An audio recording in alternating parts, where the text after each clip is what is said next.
my current passion is learning more about servers and bartenders, because in class you get to hear a lot of horror stories of what they go through in their workplace. I'm not saying that it's because of my love for craft brew and barbecue. Anybody who frequents craft breweries in this area, if you ask them, they probably filled out my survey, because that's where I collect my survey data. And then interested in seeing more, while I'm here in Wichita, seeing how rude customers, how unruly customers affect servers and bartenders and their performance, and from an HR perspective, what we can do to hire servers and bartenders who are a little bit more resilient to that type of rude customers, and seeing what we can do in terms of training managers to better lead servers and bartenders who have to deal with this type of daily ups and downs. So my invitation to the esteemed guests here is that although I am interested in HR-related issues, I'm really interested in any type of data that you guys have, or any type of needs. If you have a question in terms of what can I do to improve individual employees' performance, what can I do to make sure that they're more satisfied with their work, I'm the person that am passionate about that type of work. Any question that you may have in terms of, okay, where can I collect the right type of information, or perhaps this is the type of information that I have, what do I do with it? Please feel free to contact me. I love to talk to people about that type of material. And again, although my passion is really in the service industry, including restaurant, bars, and the food service and the hospitality industry, anything that pertains to individual employees and what to do to help them, that is where my area of interest is. So please feel free to contact me. My email is david.yoon@wichita.edu, and I'd love to and look forward to hearing from you guys. Thank you. By the way, David is free. No money. Yes. It's an incentive. Let me go on to one of my students. Jane Severinga was one of my students in my graduate international business course. Use the microphone. We can't hear you. Guys. Use the microphone. Use the microphone. Thank you. All right. Hi. Can you hear me now? Okay. So Jane Severinga was one of my students in my graduate international business course at Wichita State. And as many of you know, the global economy is slowing down. China is slowing down, India is slowing down a bit, although India might probably overtake China, and certainly Europe is, and the United States, since we've already lost, I think, a quarter of a point in growth, potential growth. But everyone is looking towards Africa. I mean, I speak to businesses, and everyone is looking, but you don't really know very much about that continent. Jane is studying for her master's degree in international economics at Wichita State, and she expects to graduate in May. She builds upon considerable work experience in Africa, which is in her home country of Malawi, but also she's also worked in Kenya, Tanzania, Zambia, and South Africa. She enjoys gathering and analyzing facts and figures. I remember that. She kept questioning every story I told about Donald Trump. So, in class. So, her research interests include international trade, finance, and development economics. And before joining Wichita State, Jane was a research associate with the Malawi Chamber of Commerce. She's of course proficient in English, which you know is the official language in Malawi, right? Yeah. And her native language is Chichewa. Jane is very modest. She actually also speaks and understands Swahili. So Jane is going to be telling us 5 minutes of her research. Thank you, Jane. Yeah.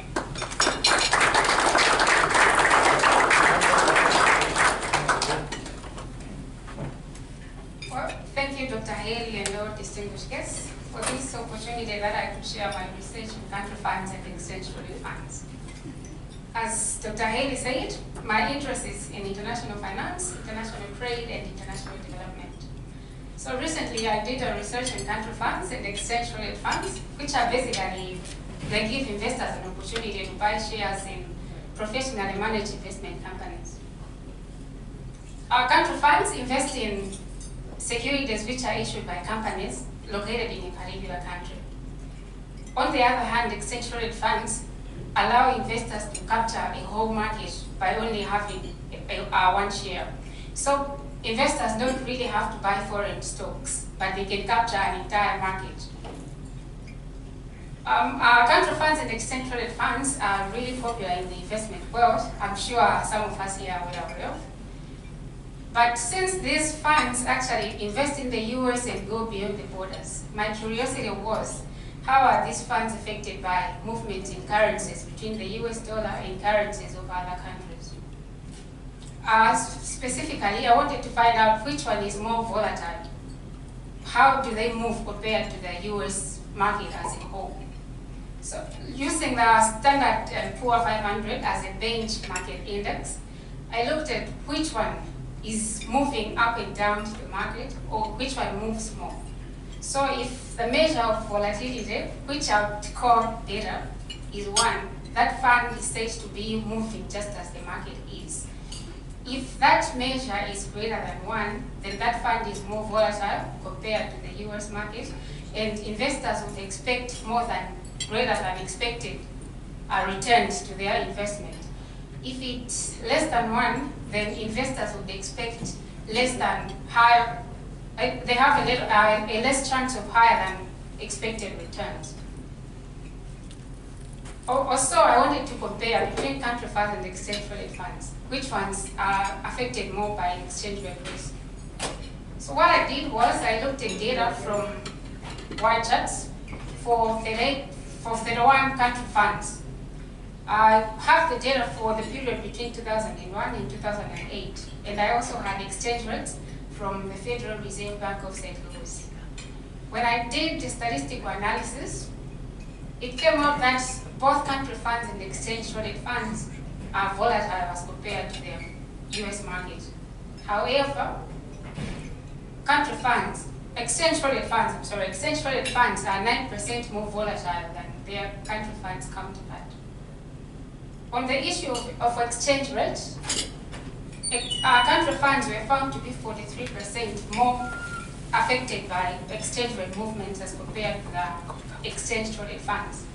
So from this research, I could say that if you are an international investor, someone who would want to diversify risk in your portfolio by investing in foreign markets, you're safer, much better investing in exchange-traded funds than in country funds. Because in exchange-traded funds, your risks from the exchange rate is lower than from country funds. That is one of the research that I was trying to work on recently. And I felt this is quite an opportunity to come here and share with you, which I'm so excited of and active. Thank you.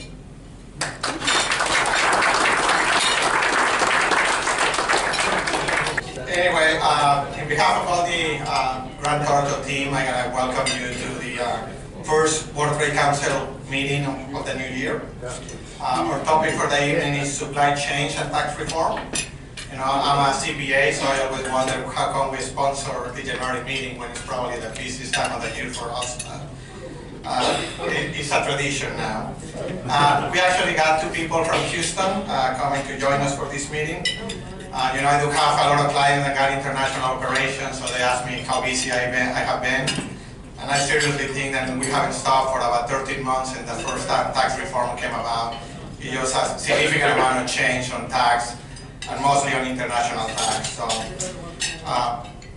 anyway, before we started, I maybe wanted to see if some of the Grant Thornton people that are on the audience can kind of get up and maybe just so people know who you are. But if you got any needs on any topics with tax reform, feel free to reach out to any of us. We're happy to have a discussion with you. But if the Grant Thornton team, please stand up so people can recognize you. Oh, they don't sit over here.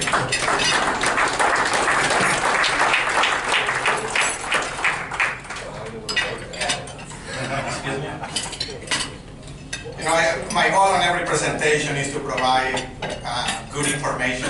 One of my favorite jokes is coming out of college. One of my first clients told me the story that there were two guys on the golf course, and an air balloon come overhead, and they yell at him and say, "Hey, can you help us? Can you tell us where we are?" So the two golfers got up and raised their eyes and said, "Yeah, you're on an air balloon up there." And so the two guys on the air balloon yell and say, "Oh, you must be a CPA and an advisor." And they go, "How do you know?" He said, "Because what you told me was completely accurate, but completely worthless." So hopefully that won't be at the end. But because we're very smart persons. I'm worthless. That's what we're here for. So then the two golfers come and say, "Oh, you must be a business owner and on a management." And they go, "How do you know?" "Because somehow you thought that you know what you were doing. You got up on this air balloon, asked for my help, didn't like what I have to say, and now you're angry with me." So anyway, we'll hopefully get some good information for you. We got Tim Elsenbrook. He's a director on an advisory service practice. He has over 20 years of experience on transforming procurement organizations, selecting systems and integration of companies that have been acquired. Tim has proven abilities in identifying business performance issues and opportunities, designing practical solutions, and implementing those solutions. So he will be talking about supply chain. And then we got Carl Kenyon. He's a senior manager on an international tax group at Houston. He's one of those persons that is on my speed dial. Haven't memorized also his phone number. So Carl leads our Houston international tax practice. He works closely with Grant Thornton and our teams here, providing international services to our clients. He advises U.S. and foreign-based clients on the tax implications of tax reform, which I thought one of the best acronyms. Whoever wrote the acronym for tax reform had a very good sense of humor, or maybe way too much time. Some of the acronyms are beat, either do this or we'll beat you up. Guilty, you did this, so now you're guilty and you need to pay taxes. So I always thought that whoever came up with those acronyms had a good sense of humor. But please welcome me and join me in welcoming Tim and Carl. Thank you, guys. Can you all hear me okay? Second. Give some feedback here. Might go. Can you hear me okay? Is that all right? Okay. Well, thanks for the introduction. Thanks for the introduction. The shameless plug, and then also the jokes to warm up the crowd, along with the drinks. So thank you for having us. It's great to be here in Wichita. It's actually my first time to this city. Mario picked a wonderful time of year for me to visit. So to experience winter for at least a few days. Houston's not quite as cold. Winter for us is about 40 degrees. Can you bring your On the volume up side. a bit higher? We can't hear you back here. I turned it off because I was getting feedback, but You we'll turned it off. just trade mics. Is this okay? Is this better? Okay.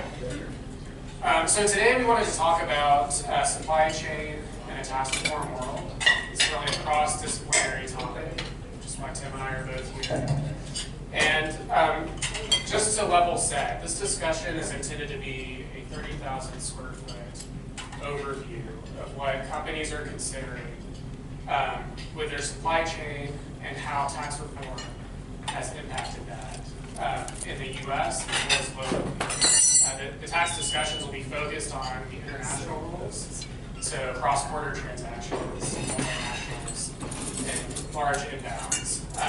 And so what we're going to try to do is weave in these tax considerations with supply chain considerations. So hopefully you leave here with maybe a few questions, but also a good understanding of what companies are looking at these days. So with that, I'm just going to hand over to Tim, and he's going to lead us off with some supply chain discussions. Awesome. Thanks, guys, for having us out here. Just a a little Houston versus Wichita. Yesterday I cut my grass in shorts so that I had time before the weekend, so I could freeze my, what off. So Carl's going to get more into the specifics of the tax stuff. I'm going to talk a little bit about our supply chain practice and how we help people transform. In our supply chain management practice, in our consulting business, we have these, this kind of an eye chart, I know you can't read it, but we have disruptive forces that our clients are experiencing, and they come to us regularly, and most of it is wrapped around these items here.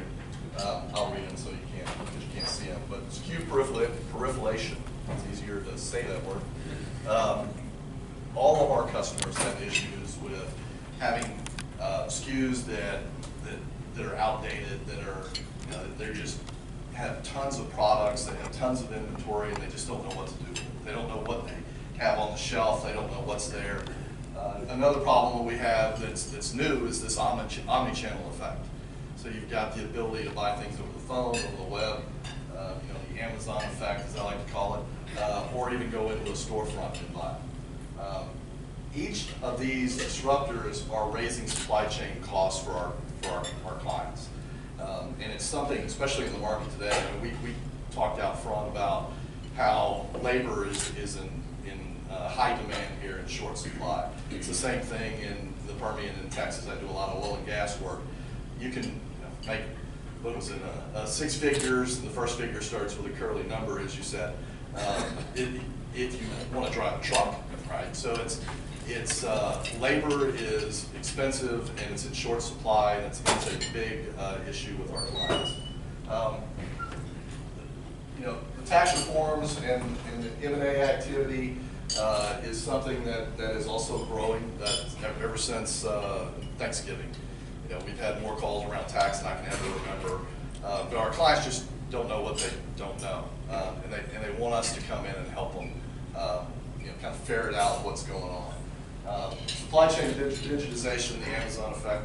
If you're not aligned in your supply chain and know exactly where things are along that supply chain, whether it's inventory, work in progress, whatever that may be, if you don't have your supply chain digitized to where you can put your finger on it, if you've got something that's being shipped overseas and you don't know when it's going to be there or where it is, that becomes big issues. So our clients often struggle with that, especially our global clients, on how they digitize across systems, across companies. How we normally go in and help people is through these 3 patterns. So one is most of our clients are looking for a strategy, a goal. How do we solve a problem? What is the problem from a tax standpoint? What don't we know, right? So we help them by going in and helping them put a strategy together. Then we also look at the total cost of supply chain. We look at every lever that's in that supply chain, how much it's costing our clients, how much it's costing vendors. And then from a procurement and from an execution standpoint, we also help around sourcing and things of that nature. So as we get into the taxation, like I said, this is something that for me, it is a growth area that I haven't experienced since I've been in consulting over the last 100 years. But the way we are approaching it is the same way that we approached it on the previous slide. So looking at it from a strategic alignment standpoint, going in and understanding what the impacts are going to be on the supply chain from tariffs and taxes, and then putting together a good integrated plan, integrated model that we can go through and execute on. But the most important thing about that model is understanding the analytics that go with it. Putting together a plan is one thing, but being able to measure things off of KPIs and being able to understand as you run scenarios through that model whether it's actually what you said it would do or not, even before you put tons of money into change management and things like that. And then the last piece is being able to execute on that plan. Yeah, so the only thing I would add to that, Tim, is that we have Grant Thornton has an approach to doing this, but this is something that all companies should be considering. Especially, we're going to focus on tax reform today. That there's global economic change Brexit going on, and a lot of clients that are concerned about how that's going to impact their supply chain, especially with European operations. And it's become a very complex exercise. I mean, tax reform alone, I have a client that has dedicated an Excel workbook with just 40 tabs to do one calculation under the new law. That doesn't even account for 6 other pieces that should be integrated with that element. Because whenever you change one variable, it's going to change everything else. You get a completely different answer. So understanding that, knowing what your data is, having the ability to know where your people are, what they're doing, where your customers are, how that's flowing through your business model on a jurisdiction by jurisdiction basis, really is crucial.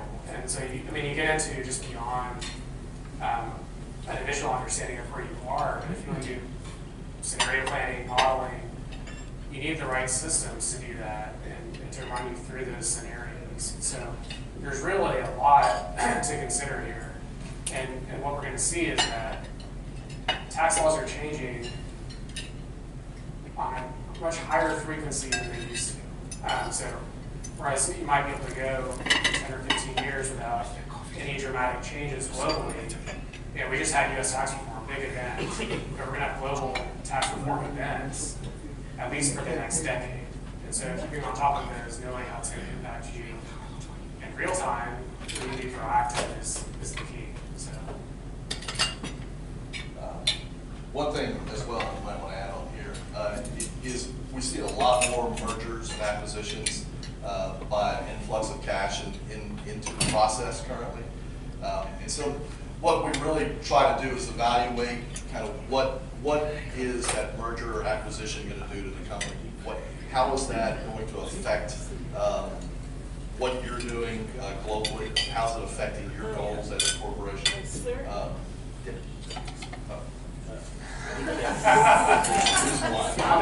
Or one. If anybody ever has any questions, feel free to raise your hand. Absolutely. Hi. So there's a whole model that impacts kind of what this mergers and acquisitions looks like, and it gets back to understanding how that's going to affect your business, how it's going, what you need to measure, and then running scenarios and making sure that what you plan is actually what you're expecting to happen. And so this is one of our favorite consulting 2x2x2 slides here. Which nobody can read right now. Right, it's an eye chart. What it says is people, process, organization, and technology. When you're looking at your operating model or looking at what you're going to accomplish on your tax model, all of these areas need to be fully vetted. All the levers need to be checked off on. How is this going to affect me from a process standpoint? How's it going to affect my vendors? How's it going to affect my customers? Really turning it and looking at it from a customer standpoint, even in healthcare, is something that we're starting to see. Looking at it from a patient experience, looking at it from your customer's view, and then how do we design that supply chain, or how do we design that operating model to better service that customer at the lowest cost. And so it also, there's a big change management aspect to what we do. So just putting a plan in place doesn't necessarily mean that it's going to come off.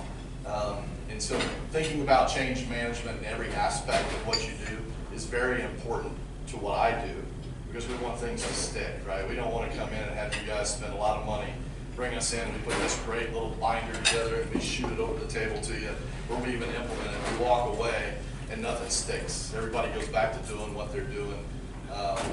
That to me is failure. So everything that we do, we look at the change management aspect piece of that. It's a very big piece of how we run our projects, because execution is the most important thing.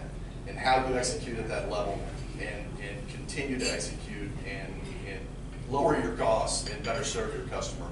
That's what's important. So trying to get us back on track here. Supply chain impacts. These are, as you go through from a a tax and growth strategy standpoint, you're really looking to optimize your current setup.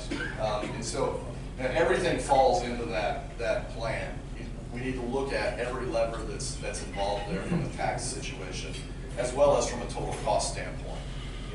You need to look at how you're managing your warehouse, where your labor is coming from, what type of inventory, how often do you turn your inventory, where the inventory is coming from, the transportation costs that go along with that, and how you're managing that transportation.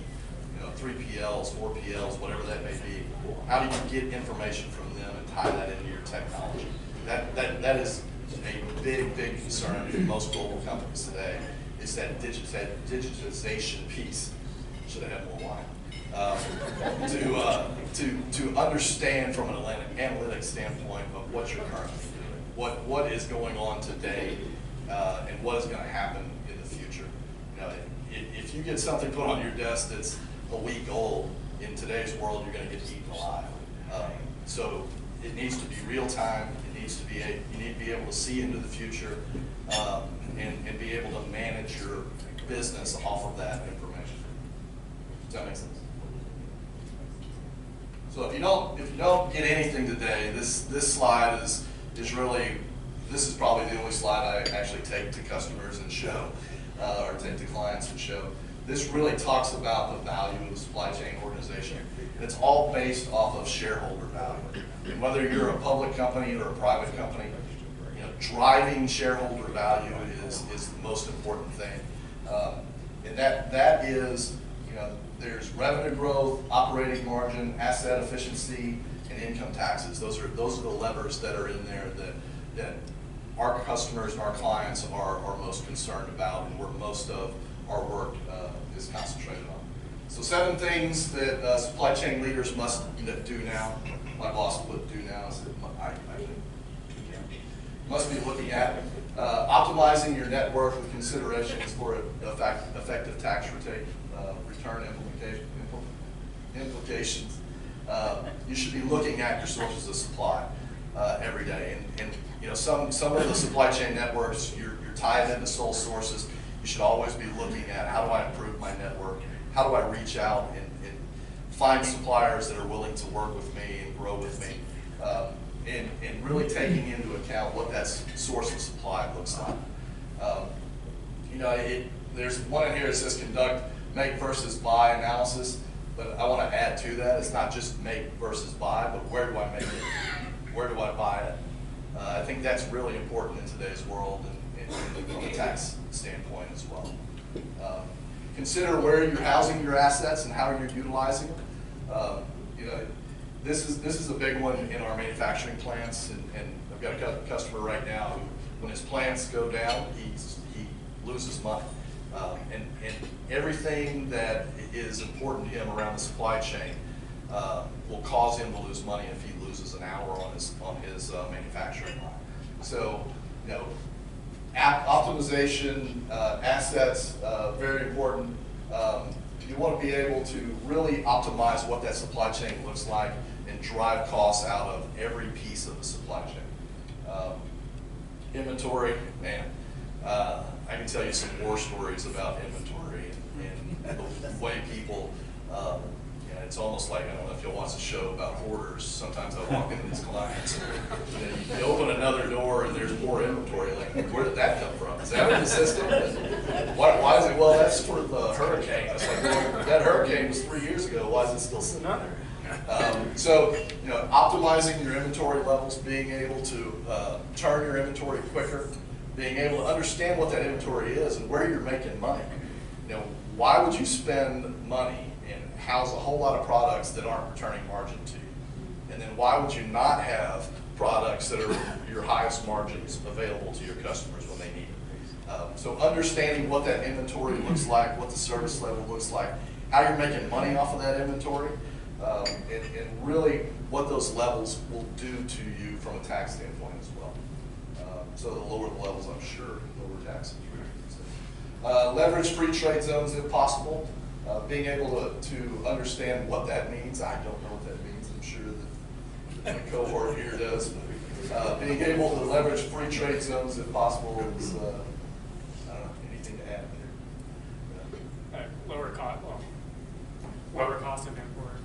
exports. Now my mic's not working at all. There you go. Oh, there we go. I would add to this previous slide, I mean, from an organization perspective, you have to identify what is a priority when you're looking at tax. So, are you concerned about cash flow? Are you cash tax concerned? Or are you more worried about your effective tax rate from a financial reporting perspective? Are you more worried about your shareholders or look at? And I think what you'll see is you might get different answers when you're going through the new tax laws, when you're going through this planning, because there's not necessarily a one-fits-all solution. So to build on this cash, yeah, go ahead. How difficult it is to get information that you need? I mean, you normally encounter them as companies can give you the information to make those decisions, so it also becomes an issue of how to gather the information to be able to make a decision. So it comes in all different ways. So the majority of the organization, usually there's data there that we can get to. And really, if we can get to the raw data, and if it's housed in an ERP system that's run across the company, or even if it's housed in ERP systems that are in multiple instances across companies, that's good. But if you've got, you've gone through mergers and acquisitions, you've got companies on this system and that system, and they're not following the same processes, they're not doing it, they're not consistently managing their supply chain the same way, it becomes a little bit more difficult. But data acquisition and data manipulation is probably the biggest part, or the first part that sets our projects off in the right direction. If we don't have the data, it's gonna be a struggle, which means we have to go to vendors, suppliers, even customers, asking them. Your vendors and your suppliers always have better data than you do, and getting that information becomes more of a pull than it's supposed to be. So data is very big. But cash is king, right? And when do you pay your taxes? I know it's important to me when I pay my taxes, right? So it's in my budget. I just don't know what that number is going to be. Hopefully, it's smaller than last year. But when do I pay it? How do I pay it? That's very important to cash flow. It's very important to the ability to grow. Do I pay it this year? Do I pay it next year? These guys know a lot more about that than me. But from a supply chain standpoint, I need to know what my cash flow is going to look like. I need to know my DSO and my DPO so that I can manage my business. And taxes play a big part in that as well. Just being able to plan and account for things and grow in the right time. Yeah, this is jumping ahead a little bit, but with tax reform, cash flow considerations for companies have changed considerably. So some of the changes in tax reform have removed some artificial barriers to bringing cash back to the U.S. Now it's more of a scenario where either you're taxed on your offshore earnings or you're not, for a lot of taxpayers. Specifically, corporate inherited groups based out of the U.S. But with that, I mean, cash flow potential hasn't opened up. I think what's going to be interesting to see is what companies choose to do with that cash flow. Do they choose to go down an M&A route? Do they want to pay dividends to shareholders? Do they want to keep it offshore and reinvest it there?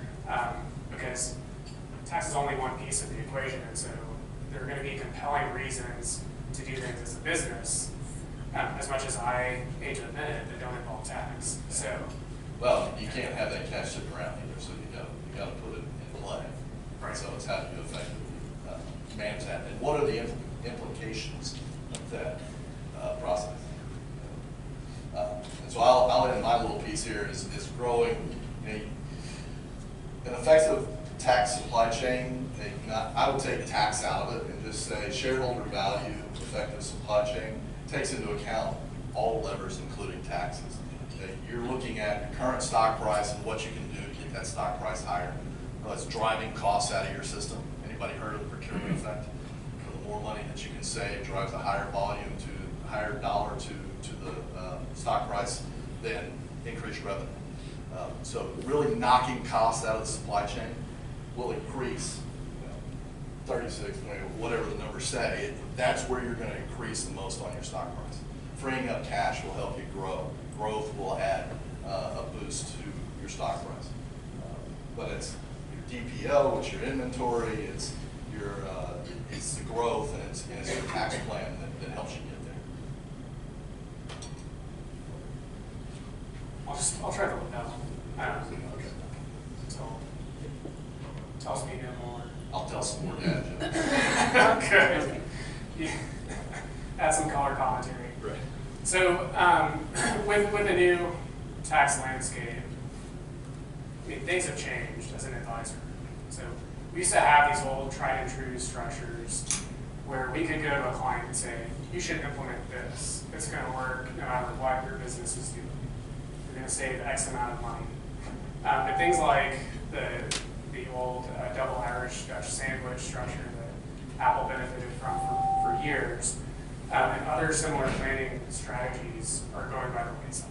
So the future of tax planning is to make sure that your tax function is aligned with the rest of your business, and you're considering planning in conjunction with how the rest of your business works, including supply chain considerations. And this is, I'll get through some of the details, but if you take away anything, it's location, where are your functions, what we call substance in tax, so where are your people located globally? Are those locations recognizing the right amount of return from a tax perspective? So you're paying the right portion of tax to those various jurisdictions around the world. This is really what it all comes down to. And then it comes down to competitiveness and what different jurisdictions are going to do to try to lure companies there. So we might see more lowering of headline rates, but then using different measures to shut down aggressive tax planning strategies. So I think everybody, I'm just going to assume everybody knows we had tax reform in 2017. If you had asked me a year and a half ago what my 2018 would have looked like, I would have been wildly off. Everything, I mean, literally from an international tax perspective, what we do, everything has changed. At the same time, we have global tax reform, and that's been led by the Organization for Economic Cooperation and Development, or the OECD, their Base Erosion and Profit Shifting Initiative. And they've developed, as a nonprofit global organization with a number of, I don't know exactly off the top of my head, but almost 100 member countries that cooperated in this. They've developed different action plans within the framework where each country will go and enact laws that align with that framework, those action plans, all with an intent to have some cooperation to shut down aggressive tax planning strategies. So from a U.S. perspective, we've had significant changes. It's very complex. And the rules impact all elements of the company. Like everything you're doing is going to be touched by tax reform, whether it's supply chain, internal financing, property deployment, tangible or intangible, where it's owned, located, and used, internal licensing, and internal services. And in some instances, it's impacting transactions with third parties, which I'll get to in a bit. And so, as you can imagine, this provides a very fresh environment to revisit how you are operating globally. It's a good opportunity to get into some planning on a prospective basis. So I won't spend too much time reminiscing on the past, but the U.S. used to have a worldwide tax system with an element of what's called deferral. So deferral permitted companies to postpone paying U.S. tax on foreign earnings until those were distributed back to the U.S. Or maybe those foreign subsidiaries were sold. So if you look at this diagram on the left, we just have a U.S. corporate multinational company. It has 3 foreign subsidiaries. In tax parlance, we call those CFCs because they're controlled by that U.S. company. And the CFCs to the right are benefiting from deferral, and so they don't have any U.S. tax paid on those earnings. This is whether they were in a high tax jurisdiction or a low tax jurisdiction or tax haven like the Caymans. There was an exception to that. So a broad exception was called Subpart F, and Subpart F has a series of rules that would require current U.S. tax on what was earned by that foreign company. So on the left, we have a foreign corporation that got hit with Subpart F income, and that Subpart F income was taxed currently in the U.S. You didn't get to benefit from deferral for that.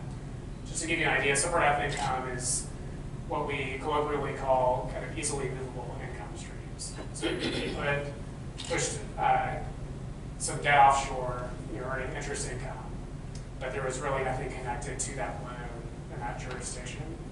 That would be considered, the interest income would be Subpart F income. You can do the same thing with IPs. When companies, they have been tempted to put their IP offshore. But if they didn't have any activities that were managing or operating that IP, building it, et cetera, they could be triggering Subpart F and paying U.S. tax on it anyway. So a lot of planning, historical planning, was focused on this worldwide system, deferral, avoiding Subpart F. Subpart F was a very bad thing for most companies. Well, with tax reform, we've entered into this new world. And it's what we're calling a quasi-territorial system for U.S. corporate multinationals. What this has done, so those entities to the far side that used to benefit from deferral, well, now they have to pay U.S. tax annually on a portion of their earnings. And the calculation of that is fairly complex. I won't get into it in too much detail. But it's essentially all of the earnings, with just a few exceptions, minus a deemed return on tangible assets held offshore. So it's just in the code, it says you get to calculate a 10% return on your tax basis in these tangible assets. You take your income, you subtract your deemed return. This is what's called your Global Intangible Low Tax Income Inclusion, or GILTI for short. This is one of those acronyms that Maureen was pointing out. So now every taxpayer with a foreign sub is guilty of having foreign operations and have to pay U.S. tax. Now that's at the lower U.S. rate now, so we have a 21% domestic rate. So it's not as bad as it used to be compared to a 35% rate. In certain situations, the U.S. parent can claim a 50% deduction to reduce that GILTI inclusion. So you take it to roughly a 10.5% effective rate. And so we're calling this, in essence, a global minimum tax on some of your foreign earnings. To the extent that you're not subject to the GILTI tax, and your earnings aren't also previously taxed, you can now benefit from a dividends received deduction. So anything that's left, you don't have to pay U.S. tax on, and you can distribute it back. So getting back to this discussion of cash flow and how tax reform has changed that, at least from a U.S. multinational perspective, now you're either taxed currently or you don't pay tax on those foreign earnings. And that's removed this barrier where companies in the past under deferral were avoiding paying dividends to the U.S. because they didn't want to pay additional tax on their earnings. Well, now they don't really have a choice. Either they pay it or they don't. It removes that variable from their equation, and they can then choose to bring cash back or leave it offshore and do what they want with it. Subpart F, which I talked about earlier, it still exists. But what's interesting is now, in some cases, it can be a good thing, whereas in the past, companies avoided it. And this just has to do with some of the intricacies of the international tax laws and your ability to claim foreign tax credits under Subpart F is different than your ability to claim credits under the GILTI rules. And to boil it down to its essence, if you have GILTI income, you're going to pay foreign tax in the foreign jurisdiction. You're able to claim a credit against those the GILTI income being picked up in the U.S. for some of that foreign tax paid. But that's subject to a limitation. So there's only so much that some companies can take, and it's based on a number of variables, including things like how much interest expense you have in the U.S., because that might reduce your ability to claim a credit. If you don't use your tax credit under the GILTI bucket in that year, it's lost. You can't carry it forward, you can't carry it back. So it's a one-time deal. Either you get it or you don't. You can imagine this could cause some weird fluctuations in your effective rate and how much tax you're paying from year to year. You could see yourself getting double taxed under the GILTI rules, where you're paying tax to a foreign jurisdiction, getting no credit in the US, and then paying tax again on that income. I mean, you can also see in an ideal scenario where you don't pay any additional US tax because you get a full credit on that income. But understanding these attributes in your organization, I mean, it can wildly change your answer and what your effective tax rate is on your offshore operations. With subpart F income, you're able to carry forward any unused foreign tax credits for 10 years. It falls under our old rules, and so you can smooth some of those earnings over time. So there's more of an ability there to limit spikes in your foreign tax expense. Some interesting incentives are being created. And before I get into domestic, just want to point out with GILTI also, since you have that deduction on your intangible return, in a way that incentivizes companies to put more tangible assets offshore if they're going to be subject to GILTI. So you get to, it's counterintuitive, and it's not really what we thought tax reform was going to tell companies to do. But in some cases, you might have an incentive to have more offshore manufacturing, just based on how your company's attributes work out. But you really have to consider it all together, and with things like your transfer pricing, how much profit's attributed to that jurisdiction. So it's a really complex puzzle to solve, and you have to consider everything. You can't just solve for one variable at a time. So there are some key domestic provisions that a lot of companies are benefiting from. So we have a 21% headline rate for corporations. Those corporations, if they have certain sales or revenue streams from foreign persons offshore for use of product offshore, of IP offshore, you name it, services offshore, you might be able to be eligible for a special deduction, also foreign direct intangible income deduction that can lower that rate to 13.18% for certain income streams. You now have 100% bonus depreciation in the U.S., so there's a strong incentive to buy depreciable property, and you can expense that currently. New limitations on interest expense that are going to impact the way companies finance their operations domestically. And this is very broad-reaching interest expense limitation. It applies to all interest expense of a company, no matter whether it's from a related party, unrelated party, and it even goes beyond that. I mean, it can impact your ability to deduct things like guarantee fees, loan origination fees, and things like that. New limitations on the use of NOLs on an annual basis. So you might be in a massive net operating loss position going forward, and sought to pay some tax from year to year.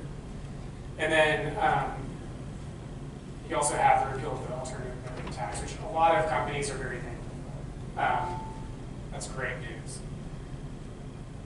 So that's a brief overview of some of the domestic changes. I'm going to focus much more on international. GILTI, I've talked about it. Takes away deferral. You can potentially get to a 10.5% rate, which, frankly, for a lot of companies is a really good result at the end of the day. In some situations, you can claim a foreign tax credit. You can reduce your U.S. tax on that income even further. And it re-incentivizes the ability to bring cash back to the U.S. Coupled with that, you have the dividends received deduction, which I already talked about. And so it's really anything not taxed by GILTI or Subpart F, you get a dividends received deduction, which is no additional U.S. tax.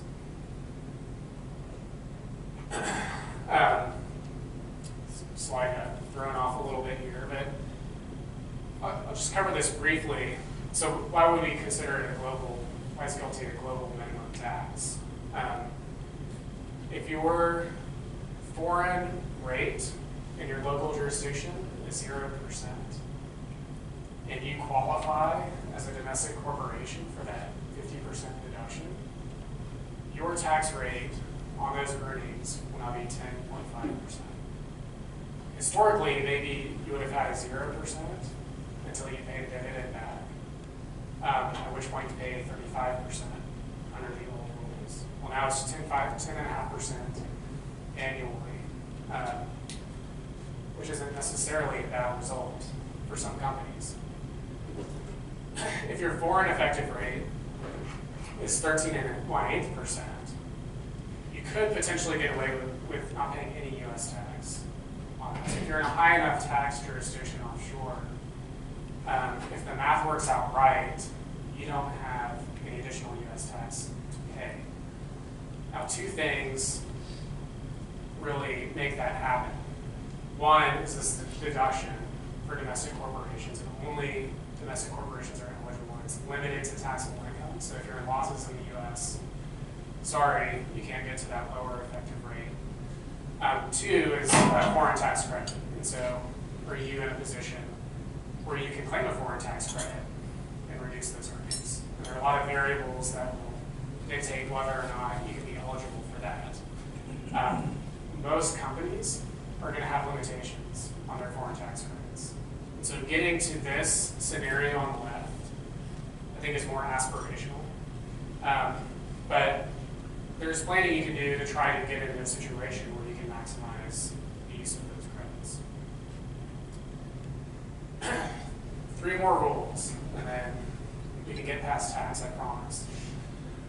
BEAT. So this is the base erosion anti-avoidance tax. This targets large multinational companies with U.S. gross receipts exceeding $500 million on a 3-year average basis.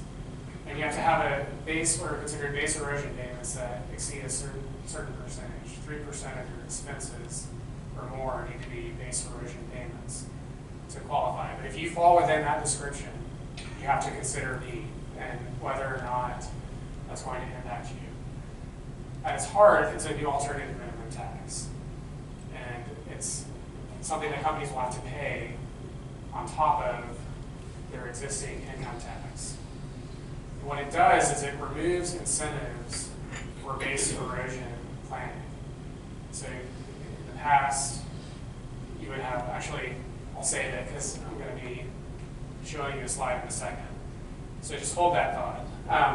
Another change to tax reform that's very relevant to supply chain is the foreign derived intangible income deduction. I talked about this briefly earlier, but it's a domestic deduction that you can claim for certain income streams to foreign parties offshore. You can get down to a much better effective rate, that 13.1% rate in theory, which really incentivizes export activities out of the U.S. You can kind of see this as kind of a leveling, some people call it a carrot and stick approach, where the stick is the GILTI tax, saying, hey, bring these operations back to the U.S. The carrot is foreign derived intangible income, just saying, we can get you down to close to the same effective rate in the U.S. than you would have some of your GILTI earnings. And you maybe don't have to be subject to foreign tax as well, so you don't have to worry about these double tax issues from year to year. And then there are some new anti-hybrid rules, and those tackle some very, I think, aggressive tax planning, where companies were using what are called hybrid instruments or structures to create deductions in one jurisdiction with no income pickup anywhere else. So you'd be able to strip those earnings out of the U.S., for example, and then have no tax paid on the other side in any country. is a very handy kind of tried and true tool that as a tax planner you could present to a client. Well, now those are being shut down globally. So it's, again, a shift away from artificial structures, focusing on the fundamentals of the business, where things are located, who's doing what where. Here's a quick example for Beat, and I'll talk you through the numbers because I appreciate that they're small. So we have foreign parent at the top, and we have a U.S. subsidiary group below that. The U.S. group is making interest payments to foreign parent of about $300. It's making a royalty payment to foreign sub 1, and then the U.S. sub at the bottom is purchasing product from this lower tier foreign sub, so that's cost of goods sold. This is pre-tax reform. Pre-tax reform, you would just do what you think you would do. I mean, assuming you have no limitations on your interest expense under the old rules, you take your revenue, less your cost of goods sold, less all these deductions from as a U.S. group perspective to get to your taxable income. In this case, let's say it's $275 is your taxable income.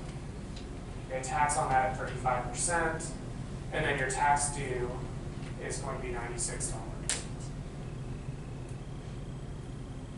Let's look at what this looks like. Same exact facts, but assume you're under BEAT. You're subject to this new minimum tax. Well, you do the same calculation first. So this column here, your consolidated U.S. tax return. Now you have a 21% rate. So your tax in that column is now reduced to $57, roughly $57, $58. So the other example, it was 96, now we're down to 57. The catch is, now you have to calculate your alternative minimum tax under BEAT. To do that, you add back your base erosion payments. Here, our base erosion payments include these interest payments to related parties, also your royalty payments to related parties. You don't have to include cost of goods sold as a base erosion payment.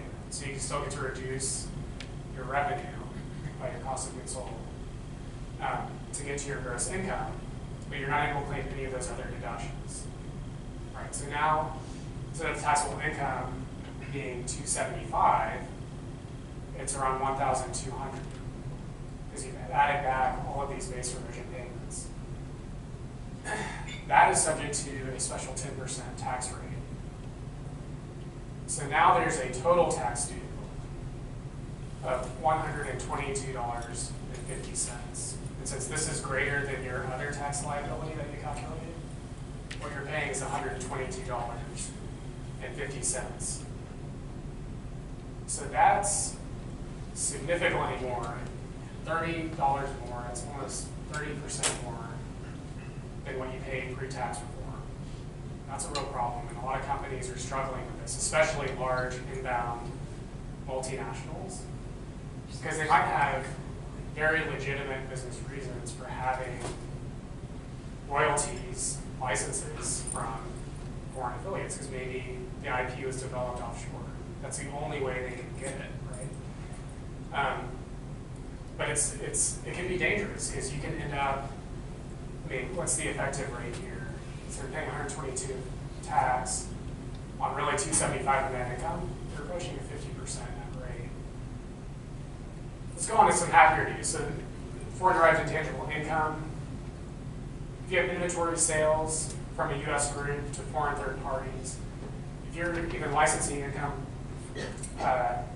providing services to foreign persons, even foreign related parties, as long as those are then used to deliver something to a foreign unrelated party, most of those income streams can be eligible for this special deduction in the U.S.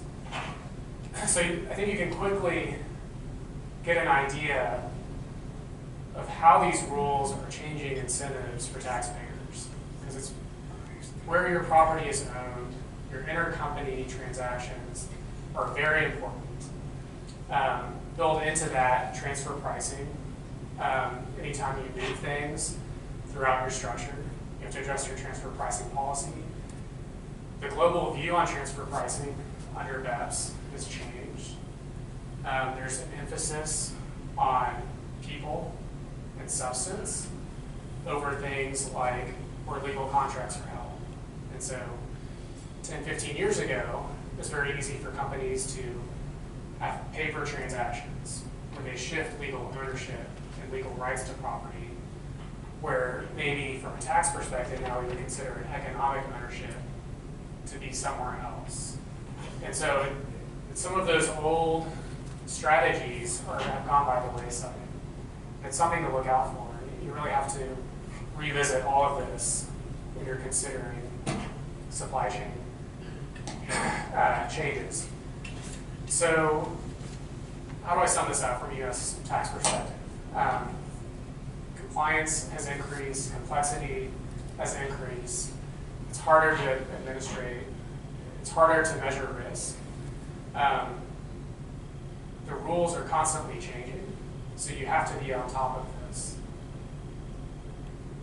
And modeling is key. I mean, it's also the hardest part. So I think I've covered most of this. So how do we sum it up? I mean, so we've got our cost of supply. We've considered that, and I mean, Tim led us through, I don't want to say 20 different factors probably that you would consider, all outside of tax. I mean, we also have customs to deal with now and changes in that. Tariffs are changing, I guess, fairly drastically. And it's hard for companies to understand, what that means for them.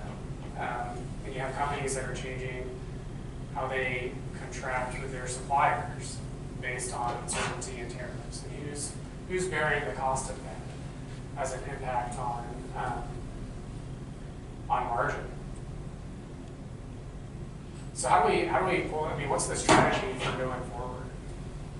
What do you think we need to start with, Tim? Yeah, I think it sums up that companies don't plan to fail; they fail to plan. And one is understanding what all of this means to you, and being able to do models and being able to see how it's going to affect you in the future. And that future could be next week as opposed to next year. So I think planning is extremely important. Yeah, and I guess I'll emphasize one more time, the key is to understand all the variables and what that means to you. Because I mean, you can do all the tax planning in the world, but if you can't find the people to do the work in the jurisdiction where you want to be located, your cost of labor is going to skyrocket. So does that really make sense? And so some of this, I mean, is common sense, I feel like. But at the end of the day, the complexity has increased when you're considering all of these variables. And finding ways to do it efficiently as an organization, I think, is going to be a challenge for a lot of companies going forward. And part of it starts with technology. Do you have the right tools in place to understand your data, to get accurate data, to get timely data? More and more jurisdictions, just from a tax compliance perspective, are asking for more and more information on how you operate. They want to be able to compare how you're treating one jurisdiction to another. And does that tell a consistent story? So just the world for tax is changing. I know from supply chain it's rapidly speeding up too. Rapidly evolving technologies, technology and digitization has become a primary focus of all of our clients. So I think with that, we're probably past time, aren't we? Are we doing? But if there are any questions, I'd be happy to field. Yeah, I'm curious as to what effect this has had sort of on the ground level, like, especially for the employees of companies that they can work with and for their immediate direct consumers. Yeah, so I mean, I think what we're seeing is that a lot of companies are still absorbing what this means. So we're still in the planning phase, really, or understanding things. jurisdictions, I haven't seen a lot of drastic supply chain being implemented already, just based on tax reform. From an employee perspective, I imagine going forward, we're going to see maybe some relocations. I mean, that's going to impact people, right? Yeah, it could lead to more work here as opposed to elsewhere. You know, it depends on the company and the setup and what taxes you're paying, what the tariffs look like. And everything plays a part in that model and how we build it and then how we set up the future. Yeah, I mean, I would argue in some cases, the incentive will be to move more stuff offshore. Yeah. And so, I mean, it really just depends on your business model. Right? If you're a domestic company, you know, using domestic sources in a domestic market, how much is the effect there? Well, I think, I mean, you benefit from the lower corporate headline rate. I mean, I think that's a very strong benefit. I mean, do you export out of the U.S. at all? I mean, you can look at these foreign derived intangible income deduction benefits and you can get to a lower rate potentially. You know, a lot of these concepts, even this was focused on a multinational approach. I mean, a lot of companies have similar considerations on a state and local level, and jurisdictions by city. I mean, you can consider changes in the way that local jurisdictions are providing incentives, and you know, are your trade partners taking advantage of those? Because that could increase your cost of supply on products you're purchasing. So, kind of understanding what their strategies are could be relevant too. Got two questions. Intercompany loan programs, are those essentially not in use right now because of the ability to kind of get capital back and forth? And then unrelated to that, blockchain, where does that fit into this whole supply chain? I can see it on supply chain side, but I don't know what it means from a tax standpoint. Yeah, so maybe I'll start with my answer to blockchain and then you can go. Okay. So my view of blockchain is it's a way of tracking data, right? So it's an alternative to a database, and you have, if it's done properly, you have high reliability of data, you can verify it instantaneously, you can capture all sorts of underlying data, so like understanding where a product comes from. You could potentially build that into a blockchain. So you know exactly which subsidiary, which supplier provided which product that's going into something that you're putting together. So I think that's, you know, it's a very interesting technology. I think companies are still figuring out how to integrate that into their internal supply chains. More and more companies are utilizing blockchain, especially my clients. That's something that, from a digitalization standpoint, it's an easier way for them to create this database to keep up with transactions. So is that ultimately good? Does it mean cheaper for the consumer, or is it more expensive for the consumer? It should be cheaper for the consumer. It could potentially decrease. You could decrease legal fees if it's implemented properly. So I think implementation might be expensive. Yeah. Because people are still figuring it out, right? But we do a lot of blockchain work, and we have for the last couple of years. It might sound like a new technology, but it's growing leaps and bounds in our practice. And then intercompany financing, I think was your first question. And are people using intercompany debt? Well, in the companies I work with, the incentive to utilize that is not what it was prior to or before the change in tax. Yes. So, are those programs not effective anymore? There's still reasons to use debt in your structure, for sure. I think so. One reason debt was so popular in the U.S. was that we had a 35% rate, which is one of the highest rates globally for a long period of time. And the tax planning strategy there is you want to strip earnings out of your high tax jurisdictions into your low tax jurisdictions. So you have debt where interest is paid from the U.S., into another country with a lower tax rate. You can benefit from rate arbitrage. You're paying less tax globally as a result of that. If you want to be a little fancier, you have a hybrid instrument structure where you're taking a deduction and not picking up income anywhere. So you get a 35% deduction with no tax, offsetting that in any jurisdiction. The hybrid structures, not completely gone at this point, but they will be, I'm convinced. Especially related to the US. Tax reform had some very strong provisions to disincentivize that planning. Debt can still be useful. Now that the US is a lower tax jurisdiction, I mean, maybe you want to strip earnings out of a higher tax jurisdiction and into the US. So maybe if you want to pay interest from Germany into the US now. So it's really changed the way we've approached the problem and what it really means to a company to use debt.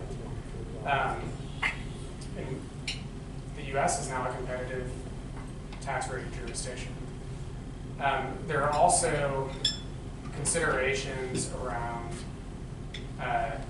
withholding taxes coming out of jurisdictions. So I made a big deal about the new tax reform kind of re-incentivizing the free movement of cash. Well, that's really from a US perspective. So you have to consider the local jurisdiction and their withholding tax that may be imposed on a dividend to the US. So there still can be a tax cost on repatriating, whereas there might be less withholding tax for interest dividends or zero withholding tax for repayment of principal. So you have to consider all of those variables where you are to understand whether debt makes sense or not. That's a good question. So what I have seen is private equity, you have changed the economics of some of the deals if your interest is going to get limited. You know, they used to borrow a lot of money. So I think the value of companies have been decreased because what they used to use as a tax shield with interest sometimes is no longer there. Yeah, that's a good point. And then the other thing that I have seen quite often, and I was surprised, is sometimes the repatriation tax was less than the withholding tax on the foreign jurisdiction, so the cash was still trapped on the foreign jurisdiction because that withholding rate was still fairly significant to try to bring it here. Right.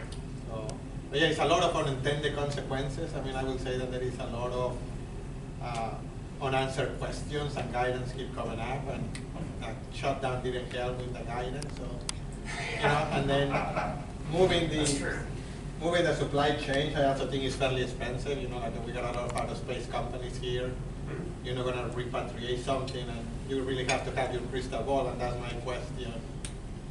And you know, if I knew the answer to this, I'd be doing something else. But how long will this environment last? Right. You know, did you do a shift in global strategy or something, and maybe 3 years from now, maybe over here? And I think that's a question I get more often. I've heard I've been to conferences where people are talking about tax planning specifically being a 5 to 7 year window now. So you might do something to get better tax answer, but you're only planning for it to last a certain amount of years before the laws change and you have to do something else. So instead of having tax planning that you think is going to benefit you for 20 years, it's much better to think about it as like a 5 to 7 year window and determine what your return on that's going to be. And if you don't think the return is good enough, then maybe you don't go forward with that planning. Especially, I mean, some supply chains can take decades to change, just based on relationships and long-term contracts and things like that. So. Did you see, have you got any experience with competent authority and how we do this global tax reform? Are countries working together to try to get the right answer for multinationals? Yeah, I think, well, I mean, so competent authority speaks to really two jurisdictions cooperating under a treaty if there's a dispute. I think what's more interesting is just politically how countries are responding to U.S. tax reforms and you know, things that they're doing to try to counteract the impact or change incentives. So, for example, this is fairly low-hanging fruit, but Canada recently passed some legislation for accelerated depreciation for fixed assets to try to equalize that benefit between Canada and the US, because they were afraid that there's going to be a shift of certain operations from Canada into the US. So they tried to pass a law that would be competitive with that. Some companies are looking at the BEAT tax and saying that that's anti-competitive because it's punishing these large multinationals, inbound multinationals that are coming into the US. It's not treating them on a similar plane as a US company that was operating a similar business. They're also very upset about foreign direct intangible income deduction. To the extent that some people think the World Trade Organization might say it's against international law. Now it's going to take a while, but it might be that we only have this provision for, say, 5 years until we have to repeal it based on international law. So kind of wait and see on that. I think there's actually a compelling argument in the other direction, but I won't get into that too much. Any other questions? I know keeping you late on a school night, really appreciate it. Sticking around. So there seems to be a lot of uncertainty around this. So I'm curious, and a little bit of a follow-up, what kind of effect this has on maybe sort of smaller to mid-size companies, whether it be American companies that have been considering getting into the international market, or international companies that have been considering expanding into the US market. Yeah, so I actually haven't seen a lot change. Well, I'd say they better have their strategy down. They better understand exactly what they're getting into. Yeah. And all the costs that are going to be involved, especially around their supply chain. So if you're looking to go international, why? And what is that? Is it a low-cost provider there? Is there something that's driving you there? And understand how these new laws is going to affect that relationship. That's what I would say. It gets back to figuring out what you're doing and planning for the future. Yeah, I mean, I would say most companies have a business reason when they're planning to go into a jurisdiction. I haven't seen any drastic moves to kind of scuttle existing plans based on that. But I do think that companies are going to see the environment differently on a go-forward basis. And maybe they may shift plans as a result.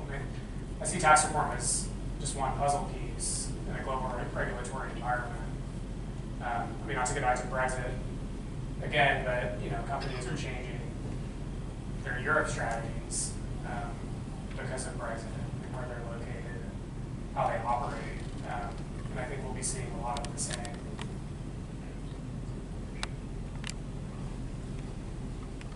Well, with that, thank you very much. I'm much better with it.